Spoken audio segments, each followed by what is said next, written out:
भारत में जमीन और जायदाद से जुड़ी विवाद जो है कोई नई बात नहीं है। गांव से लेकर शहरों तक ऐसे हजारों मामले मिल जाएंगे जहां लोग पीढ़ियों से एक ही जमीन पर रह रहे हैं, लेकिन उनके पास उस जमीन के जो है वैध कागजात नहीं होते, यानी डॉक्यूमेंट्स नहीं होता। कई बार जो है जमीन पूर्वजों की होती है, तो कभी किसी ने खाली पड़ी जो है जमीन पर घर बनवा लिया होता है। समय बीतता जाता है, कब्जा जो है मजबूत होता चला जाता है, लेकिन कागजी मालिकाना हक नहीं बन पाता। इसी कारण से लोगों के मन में हमेशा यह डर बना रहता है कि कहीं कोई उन्हें उस जमीन से बेदखल ना कर दे। बड़ा सवाल यह है कि क्या बिना कागज के भी मिल सकता है मालिकाना हक? तो चलिए इस सवाल का जवाब लेने की कोशिश करते हैं आज के इस डिटेल रिपोर्ट में। नमस्कार, आप देख रहे हैं मनी 9 और मैं हूं आपके साथ विशाल शर्मा। बहुत से लोग मानते हैं कि अगर जमीन के कागजात नहीं है तो मालिकाना हक मिलना नामुमकिन है, लेकिन भारतीय कानून ऐसा नहीं कहता। कानून में कुछ ऐसे प्रावधान हैं जो लंबे समय से जमीन पर रह रहे लोगों को सुरक्षा देते हैं। यदि जो है कुछ शर्तें जो है पूरी की जाती है तो बिना रजिस्ट्री या पुराने कागजात के जो है बिना भी व्यक्ति जो है जमीन पर अपना अधिकार साबित कर सकता है। इसके लिए सबसे अहम सिद्धांत होता है, या एक फॉर्मूला है, या एक बात है, समझिए उसको कहते हैं एडवर्स पोजीशन, जिसे हिंदी में जो है प्रतिकूल कब्जा कहा जाता है। अब एडवर्स पोजीशन का आसान भाषा में क्या मतलब होता है उसको भी समझने की कोशिश करते हैं। देखिए, एडवर्स पोजीशन का सीधा अर्थ है कि अगर किसी जमीन पर असली मालिक जो है लंबे समय तक अपनी जमीन की सुध नहीं लेता और कोई दूसरा व्यक्ति उस जमीन पर खुले तौर पर लगातार और शांतिपूर्वक रहने लगता है, तो कानून एक समय बाद उस कब्जाधारी के पक्ष में झुक सकता है। निजी जमीन के मामले में, यानी जो प्राइवेट जमीन है, ये समय सीमा जो है 12 वर्ष तय की गई है। यानी अगर कोई व्यक्ति बिना छिपे 12 साल तक उस जमीन पर रहा है और असली मालिक ने इस दौरान उसके खिलाफ कोई कानूनी कार्रवाई नहीं की, तो कब्जाधारी मालिकाना हक का दावा कर सकता है। अब आइए सरकारी जमीन वाले मामले को भी समझ लेते हैं। देखिए, सरकारी जमीन के मामले में क्या है, जो नियम है वो है निजी जमीन और सरकारी जमीन के नियमों में थोड़ा फर्क होता है। सरकारी जमीन पर एडवर्स पोजीशन का दावा करना थोड़ा मुश्किल जरूर है, लेकिन पूरी तरह यहां भी नामुमकिन नहीं है। इसके लिए जो है समय सीमा 30 वर्ष जो है निर्धारित की गई है। इसका आसान भाषा में मतलब यह है कि अगर कोई व्यक्ति 30 साल तक लगातार सरकारी जमीन पर रह रहा है और सरकार की तरफ से उसके खिलाफ कोई कार्रवाई नहीं हुई, तो वो भी अदालत में जो है अपना दावा पेश कर सकता है। हालांकि अदालत ऐसे मामलों में बहुत सावधानी से फैसला लेती है। अदालत में क्या साबित करना जरूरी होता है, ये फैक्टर्स भी जान लीजिए। देखिए, एडवर्स पोजीशन के तहत मालिकाना हक पाने के लिए सिर्फ ये कहना काफी नहीं होता कि आप वहां लंबे समय से रह रहे हैं। आपको यह भी साबित करना होता है कि आपका कब्जा जो है वो खुला हुआ था, यानी आप वहां जो है छिपकर नहीं रह रहे थे, खुलेआम रह रहे थे। इसके साथ ही कब्जा लगातार होना चाहिए, बीच में टूटा हुआ नहीं होना चाहिए। यानी आप कुछ दिन रहे, फिर नहीं रहे, फिर रहे, ऐसा नहीं होना चाहिए। लगातार आप रह रहे हो तो वो बात वैलिड होगी। यह भी दिखाना होता है कि असली मालिक को आपके कब्जे की जानकारी थी, फिर भी उसने समय रहते कोई कदम नहीं उठाया। पुराने बिल और दस्तावेज क्यों हैं अहम, अब ये भी जान लीजिए। देखिए, अगर आपके पास जमीन की रजिस्ट्री नहीं है तो भी कुछ दस्तावेज जो है आपके लिए बहुत काम के हो सकते हैं। अब कौन कौन से दस्तावेज हैं उसकी भी लिस्ट मैं आपके सामने जो है प्रस्तुत कर देता हूं।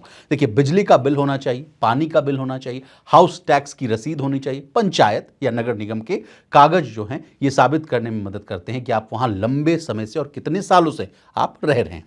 ये दस्तावेज ये दिखाते हैं कि आपने उस जमीन को अपनी तरह इस्तेमाल किया और सरकारी रिकॉर्ड में भी आपका नाम किसी न किसी रूप में दर्ज रहा। हलफनामा और जो गवाहों की जो भूमिका है वो भी मालिकाना हक के दावे में जो है हलफनामा एक अहम कदम होता है। अब इस बात को भी समझ लीजिए। आपके लिए इसके लिए जो है इसमें आप शपथ लेकर ये बताते हैं कि आप कब से उस जमीन पर रह रहे हैं और किस तरह से कब्जा बनाए हुए हैं। इसके साथ ही आस पड़ोस की जो है ऐसे लोगों की गवाही भी जरूरी होती है जो ये कह सकें कि आप कई सालों से उसी जमीन पर जो है उसी जगह पर आप रह रहे हैं। गांव में ये गवाही जो है सरपंच या सम्मानित ग्रामीण भी जो है वो दे सकते हैं, जबकि शहरों में पड़ोसी या स्थानीय निवासी जो हैं वो गवाह बनते हैं। राजस्व रिकॉर्ड और म्यूटेशन का महत्व क्या है ये भी जान लेते हैं, क्योंकि जमीन से जुड़ा हुआ मामला है तो इसको भी समझ लीजिए। जमीन पर मालिकाना हक पाने के लिए राजस्व रिकॉर्ड में नाम दर्ज होना बहुत जरूरी है। इसके लिए तहसील या राजस्व विभाग में म्यूटेशन यानी दाखिल खारिज का आवेदन दिया जाता है। म्यूटेशन का क्या मतलब होता है ये समझ लीजिए। देखिए, म्यूटेशन का मतलब होता है सरकारी रिकॉर्ड में दर्ज कराना कि वर्तमान में जमीन पर जो है किसका कब्जा है। हालांकि म्यूटेशन अपने आप में मालिकाना हक नहीं देता, लेकिन ये आपके दावे को मजबूत जो है जरूर करता है। डिजिटल इंडिया लैंड रिकॉर्ड से कैसे मिलेगी मदद, ये बात भी आपको समझा देते हैं। सरकार ने देखिए जमीन से जुड़े विवाद कम करने के लिए digital India land records modernisation programme को जो है तेजी से लागू किया है। इसके तहत पुराने कागजों को डिजिटल रूप में अपलोड किया जा रहा है और हर जमीन के टुकड़े की जो है पहचान तय की जा रही है।